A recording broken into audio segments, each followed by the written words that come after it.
What we've done here is we've outlined on this flip chart, and hopefully you can read everything, but if you can't, don't worry, we'll tell you everything. We've outlined the basic elements of a stage hypnosis show, starting with the pre-music, which is, without a doubt, one of the most important things. Michael? My pre-music for my show is a little bit different. My pre-music is it's something, it kind of sets the vibe for the show, I guess, if that makes sense. What I like to do is I like to let people know, hey, there's going to be a party going on in here, we're going to have a great time, and the music kind of, you know, sets that tone for the rest of the show. Sure, and the pre-music is the music that's playing while the audience is sitting there, while the audience is assembling. You're in the back still, nobody's come out on stage yet. Right. And one of the things that's real important for the pre-music for me is it not only puts the audience in the groove, but it puts me in the groove. Sure. I've picked pre-music, the music that precedes the show.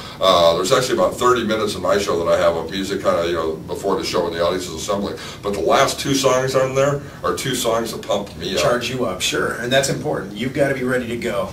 And the music is a really important part of that. You want people to be comfortable when they come in. People are a little bit nervous a lot of times when they come to a hypnosis show. They don't really know what to expect. You're gonna get a lot of people that have never seen a show before, and you're gonna get some people that have seen it. So basically, the music just kind of put them at ease, get them relaxed, get them, you know, ready to have some fun. That's really what my music does. Sure, absolutely. Once the audience is assembled, though, the hypnotist is announced, and that's when the hypnotist takes to the stage and the pre-talk begins. Right. Can't stress the pre-talk enough. To me, other than the induction, the pre-talk is the most important part of your show, because the pre-talk, from the time you walk on the stage, you've got just a short amount of time to make these people trust you, make them like you, and get them on stage. So as far as the pre-talk goes, that's one of the things we really want to stress here today. The pre-talk is one of the most important parts of your show. What I do when I get on stage, I try to get these people in the audience. If I can't get them to like me, at least I can get them to trust me. Sure. And, you know, some nights you're going to have it where they just don't like you. No matter what you do, they just don't like you. But if you can get some of them to trust you, you're going to have a successful show. And we're going to break these down into detail here, but I agree with you 100%. Pre-talk is very important. The pre-talk is probably, if you don't do a good pre-talk, you're not going to be able to do a good induction. The show goes down. The rest of your show is all downhill. That pre-talk, your pre-talk has got to be strong. Now, are we going to talk about that now? Or yeah, in a few minutes I just want to cover all the different elements right now, and then we'll come back and spend a little more time on the things that are really most important. And pre-talk certainly is one of those things. Next come the convincers. And the convincers are really part of the pre-talk. They're the things that we do to let people know they too can be hypnotized. Michael's got a couple of good convincers that he uses in his show. Right, they're just little things you do, like group participation things, to get the people in the audience, not just to let them know that you know, that they can't be hypnotized, but to get them involved. Because you have a lot of people sitting out there sitting on their hands or with their arms crossed, things like that. That's body language we don't want in the audience. We want them involved. It's their show. We want them to have an investment in the show. And the convincers, and we'll talk about those a little bit later on, they're just little, like, I don't want to say tricks, right, but they're little things that you can do. You've probably seen, you know, this one, and there's another one like this where you put your hands together and the fingers drawn together. Fingers drawn together. There are a lot of different convincers that can be used, and they get the audience involved. You know, one of the things I like about Michael's show is during the convincer stage, he has them do something that requires both hands. And so he says to the audience, he says, so if you have a drink in your lap, set that drink down, or anything in your lap. Again, that gets the person open. And once a person is open, then they're ready to participate in the show. Even if it's just it opens them up just a little bit. It gets them a little bit more involved. It's like, okay, I'm going to have to put some effort into this, so put the drink down, put the, you know, the bag down, whatever. And so it's a good thing to do.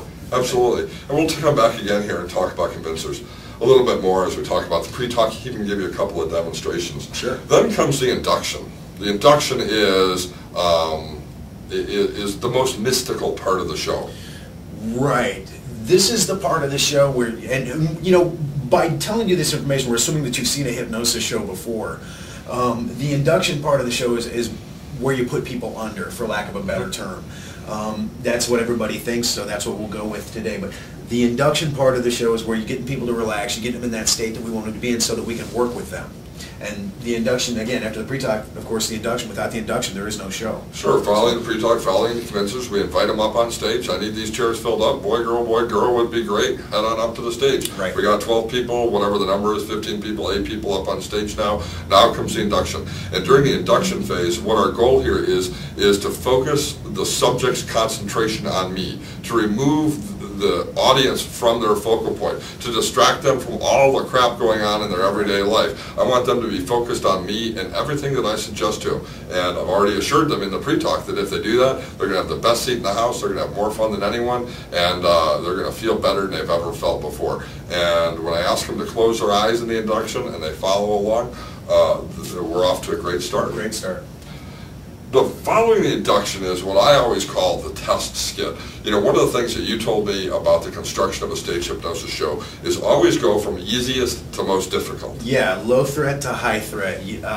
From my show, and you know, some people may, your mileage may vary, some people may want to do something a little bit differently, but from my show, what I do, that test skit, is kind of like a low threat thing. It's either like a hot or a cold, or you know, an arm catalepsy, just something to let them know it's like, okay, wow, I'm hypnotized, you know, right, I'm doing exactly. this, I'm feeling this, and that's what the test skit is. It's something that's not going to require them to jump out of their chairs and, you know, go screaming through the audience or anything like that. And I use, for my first skit, a little bit different than you use the phenomena of hot and cold usually, yeah, right. And smells make a good low threat skit for the beginning. Sure. I use I've seen lots of other stage hypnotists do this as well.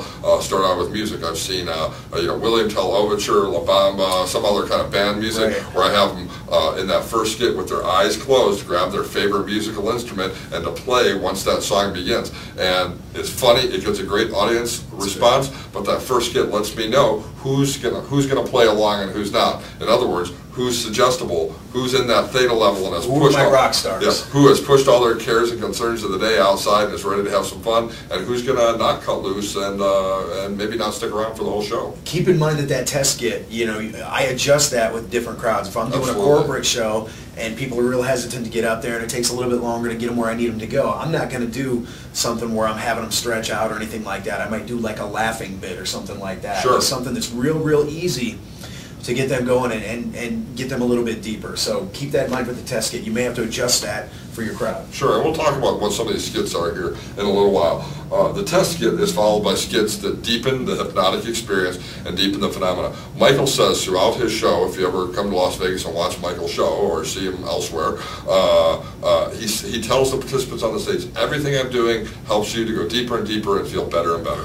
Sure, you want them to go deeper, and everybody wants to feel better. So every skit we do, we let them know it's okay. It's okay to do this. You're going to go deeper. You're going to feel better. That's totally normal, and just let go. So in a nutshell, that's the deepening skit. I call the following skits phenomena skits. And people are mystified by hypnotic phenomena. Hypnotic phenomena is absolutely fascinating. I saw actually a video clip. I didn't see the show. I wish I had.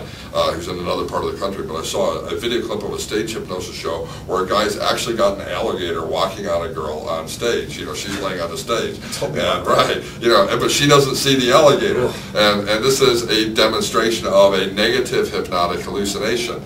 Something is not seen that's obviously right in front of their eyes. That blows the friends in the audience away. Your business partner, Terry Stokes, fantastic stage hypnotist. The best. Probably one of the best in the country. Best. Yeah, the best in the country. He starts out his show using, well, not every time, but sometimes I've seen him start out the show. You know, Terry's pretty bold. He'll skip past some of these test skits. He'll go right to the phenomena. But one of my favorite skits of all time that I've seen Terry do time after time is where the demonstration of hypnotic amnesia, where a person forgets their own name and can't recall it, or they forget their friends and who they're with or where they are, or they forget the number 2. And as a result, he can come up with some really comical things. But the demonstration of hypnotic phenomena for entertainment purposes is absolutely fascinating to people. People sit in the audience and they're absolutely mystified. And so I'd encourage you, if you're putting a stage hypnosis show together, to really understand and learn about hypnotic phenomena and create skits that can demonstrate that phenomenon. It's very powerful.